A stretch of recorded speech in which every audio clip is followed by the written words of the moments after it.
So today I'm going to be talking about how I've been changing my relationship with my phone. I'm one of those people who spends the majority of their time looking at a screen of some form. All of the things I do in my spare time revolve around a screen. Netflix, YouTube, making YouTube videos, editing YouTube videos, watching TV, going to the cinema, it's all screen-based. And increasingly I'm becoming more and more aware of how much time I'm just spending scrolling through Facebook or Twitter, just doing nothing. My brain's completely zoned out and I'm just like a zombie scrolling through there. I absolutely hate it. It's such a waste of my time, yet I find it so hard to stop doing it. So since about November, December time, I've been really actively trying to change the way I use my phone. I don't have it in my hand 24/7 anymore, and I'm not staring at it doing nothing when I don't have something to do. I actually find something to do instead. So if the person I just described sounds anything like you, I have a couple of tips for you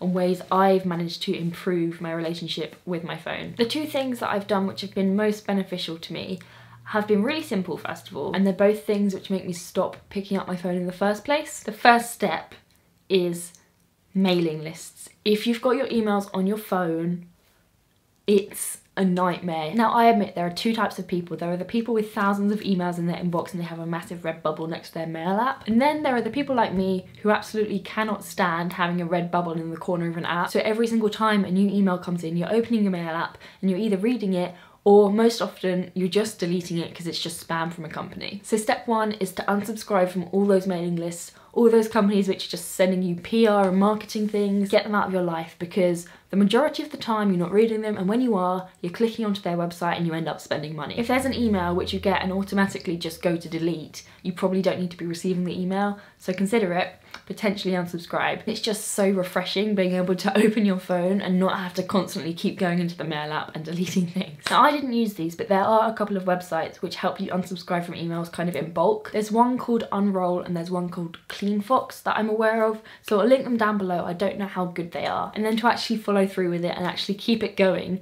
you have to make sure that when you're buying something online, you uncheck the box that says you want to join their mailing list, because otherwise you're just going to keep creating more and more work for yourself to unsubscribe from more things. If you just don't sign up in the first place, it makes it a lot easier. The second thing, which is probably the most important thing for me, is sorting out the notifications on my phone. I'm aware that this stuff sounds kind of obvious, but when you're in the cycle of just constantly checking your phone and being on your phone and staring at your phone, you kind of don't realise how much of an impact it is having on your life and how such a little thing like turning off certain notifications can make a huge difference. Now, I'm not saying you have to turn off all your notifications, absolutely not. If there are things you want to see straight away, obviously keep those notifications on. But for a lot of things, when you actually put it into perspective, you don't need to see the things immediately. I've said it before, but our world is becoming so fast paced. Our bodies can't keep up with it. I don't think our bodies and humans are adapted enough to spend the amount of time we do staring at screens and have absolutely instant access to anything that they want. If you want something, you can order it on Amazon and get it within 2 hours. And I think that's just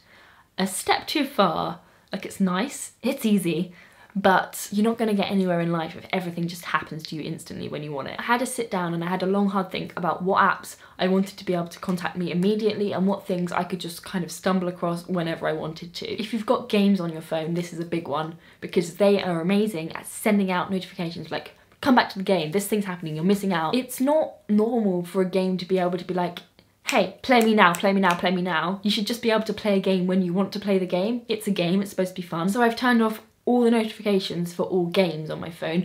I know a lot of people don't even have games on their phone, and that can probably be a step in the right direction for me, but sometimes it's nice to have games. Essentially every app except messaging apps, social media, and also eBay, Depop, and Etsy, where I obviously need to know if I've sold something, I've turned off the notifications completely. And then I kind of honed in more on individual apps and actually looked at their notification settings in detail. I'm not sure exactly how it works on other phones, but on the iPhone there are a few different types of notifications. So there are push notifications, which are your typical notifications, and then there are like two subcategories of that. So there's either the banners, which just come up on the top of the screen and then go away on their own, and there's alerts, which come up on the top of the screen and then they stay there until you've actually acknowledged that they're there, which I absolutely hate, by the way. Then you've got the badge app icon, which is the little red bubble in the corner of the app, which tells you how many notifications you've got. Then there's also 3 options in the notification center for individual apps. you've got whether to have sound on or not, you've got whether to show it in the lock screen, and you've got whether to show it in the notification center. So for individual apps, I'm kind of based on my knowledge of myself and how I can easily get sucked into spending time on my phone, I've adjusted these settings depending on the app. So for example, in the Instagram app, I've got the show in notification center setting turned off. Every single time you get a like on Instagram, you get a notification for it, and you have to manually swipe and delete each one of those unless you want to delete all your notifications, but sometimes you don't want to do because there are ones in there which you kind of haven't dealt with. So I was spending a good portion of my time every day deleting every single Instagram notification manually. It was taking up a lot of my time, but the way to have a nice clear notification center is actually just to turn off the notifications for the things you don't care about. Who knew? A lot of apps I turn off the little red bubble notification, the badge app icon for, because I was often finding myself opening apps purely to get rid of the little red bubble. The red bubble thing has always annoyed me, but I never really considered the fact that I could just turn it off in the notification center. And I'm very grateful that you can do that because, as I will come to later, some companies don't make it quite so easy. So for me, they're the two major things that I've done which have made the biggest difference, but there are a lot of other little things that I've done and I found helpful, so I'm going to share those with you as well. I went through my phone and I deleted all the apps that I don't use, all the apps that I don't need, and all the apps which I found were having a negative effect on my life. That sounds very dramatic, but it's kind of true as well. There are definitely apps out there that for certain people are just not healthy. Instagram is always like the first mentioned when this topic comes up. A lot of people find themselves comparing their lives to like the best version of other people's lives, and it can just get very toxic. Editing, filters, Photoshop all make people look a lot better than they actually do in real life. Sometimes you just have to kind of take a step back and actually look at whether something is actually as good and as fun as you think it is. Now, I haven't deleted Instagram. I don't find myself personally doing that, but that is just like a very common example. For me, the big app to delete was TimeHop. I don't know if that many people use TimeHop anymore because it kind of died out when Facebook kind of stole their idea. So TimeHop's kind of a memory app. You sync it up to all your social media and it will tell you what happened on this day, however many years ago. And now Facebook have a similar thing with their on this day feature, but obviously that is only for Facebook, whereas this was for like Instagram, Twitter, whatever. I opened TimeHop every day religiously for probably over a year. There was like a streak thing, so it counted how many days in a row you'd been on.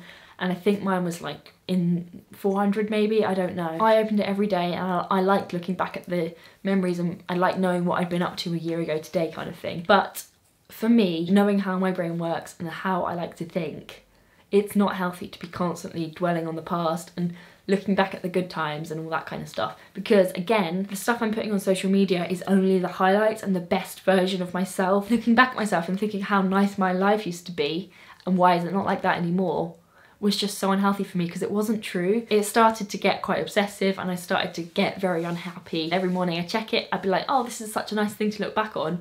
And then I'd spend the rest of the day dwelling on why isn't my life like that anymore. So for me, TimeHop was the one that definitely had to go. There are a few other apps on there which I just kind of forgot I had, things that I never really used. And a week or so ago, I deleted the Facebook app. I was trying to download another app, I can't remember what, but I didn't have enough space because my phone is very old and thinks it's got no space, even though it does. Deleted the Facebook app just temporarily so I could download this app, and I haven't felt the need to install it since. It's probably gonna stay gone. I don't need it. And the Facebook app was definitely one of the biggest culprits when it comes to me just mindlessly scrolling. I've kept the Facebook Messenger app, but there's nothing on the actual Facebook app that warrants me needing to carry it around in my pocket all the time. I do not need Facebook in my pocket all the time. The only notifications I really get on Facebook are people inviting me to events and people tagging me in videos and on like meme posts. And for all of those, it's sufficient enough to just log on to Facebook on my laptop once a day and just check the notifications then. So much time saved that way, so much of my life back. There is no need to be constantly opening and closing the Facebook app, constantly looking at things I've been tagged in, which is just a huge waste of time. I have so many better things I could be doing than looking at memes on Facebook. While we're on the topic of Facebook and wasting time on there, I've noticed over the last couple of months how little posts from my actual friends I see and how much it's just people sharing videos and sharing memes. I absolutely hate the Facebook algorithm because it favours videos over all the other content because they can put ads in the middle of them so they make money off them. All my newsfeed is videos of things which I absolutely do not care about. In fact, I hate them so much, it makes me so angry. But unlike other apps, there is no option on Facebook to turn off these posts or see less of these posts or see more posts which are from your actual friends, because that's the reason most of us are on Facebook. I'd much rather see what my friend from school is eating for dinner or that my friend that I met at a festival just got a new job. I'd much rather see all that kind of mundane stuff, which I still care about, rather than like funny videos. And I've done a lot of Googling and there's absolutely no way you can change the way that Facebook newsfeed works. It's just something that we're kind of stuck with because Facebook likes money. First of all, I'm just using Facebook less and less because I'm not really that interested in all the stuff that's on there. And second, I found it at least a little bit helpful to snooze certain pages. So if I'm scrolling through Facebook and there's a funny video that someone shared, or even worse, you get the video on your newsfeed and it just says so-and-so commented on this video. It has absolutely nothing to do with you. It's not relevant to you at all, but you still are forced to see it. I've taken to snoozing those posts, which isn't a permanent solution, but it's the best thing I found. So you click on the top right corner, you click see less posts like this, which I'm pretty sure doesn't work because I click that on everything and I still get loads of videos like that. But then it gives you the option to snooze the person who shared it or the page which posted the video in the first place. I've snoozed all the big pages like Unilad and Lad Bible, all the ones that are constantly being shared on my Facebook newsfeed. That lasts for 30 days and then I just have to repeat the process, but it means I have a slightly clearer and less cluttered feed for those 30 days. And then I can actually use Facebook the way I want to use Facebook. The other thing which helps is manually going onto your friends' pages and liking all their recent posts, because then the algorithm knows that you actually want to see their stuff. Okay. I finished ranting about Facebook now. Another really helpful and very cleansing thing which I've done is going on huge unfollow sprees on every social media platform. Literally, I'd be so harsh and just like, no, no, no, no, no. Anyone inactive was gone. Anyone who I didn't know who it was gone. You do just have to be ruthless with these things. If you want to get time back in your life, it's like ripping the bandage off. You just got to do it. The final thing I have to share with you is an app which tracks how much time a day you spend on your phone. So I saw Lena Norms tweeting about it and I thought that is perfect. That is just what I need right now. So the app's called Moment and it's actually intended for like parent and children so that the parents can monitor how long the child is spending on their phone, but it works perfectly for me as well. It literally just tells you how long each day you've spent on your phone. I downloaded it in January and pretty much every day then the bar was red, but now there's a definite improvement. There are still some red days, but there are also some green days and some orange days. So it's definitely improving. I'm definitely becoming more aware of how often I'm using my phone and how often I pick it up. That's another thing the app does. It tells you how many pickups you had a day, and also it shows you like a graph of the times you picked it up so you can really focus in. For example, for me, there's usually a good hour and a half in the morning before I get up that I'm using my phone, which I do not need to be. It's just an excuse to not get out of bed. So it's good to sort of analyse what times you're using the phone the most and which of those times is actually necessary and which times is it just you procrastinating. And it also tracks which apps you're using the most. This isn't an app that I'm going to keep on my phone forever. It's just been something that's been good to hold myself accountable and sort of get myself into the habit of using my phone less, because every time I pick it up and every time I'm on it for a while, I'm thinking, this is all being tracked, this is all adding up, I'm gonna get a red bar, and it's an incentive to actually stop and do something else. Okay, my voice is actually like breaking. I have talked for so long. The sun has set, you may have noticed, so I think that means it's time to wrap this up. This is a topic that I'm really interested in and passionate about, so if you've got any tips or ideas to share, then please leave them in the comments below. I'd love any advice that you have, and I'm sure other people in the comments too will find it helpful. If this is completely new to you, then maybe try one or two of the things I suggested and see if it actually makes a difference in your life. Try and do something useful with that time you gain back. And if you do, let me know how it goes. Okay, so thank you all so much for watching, and I'll see you very soon.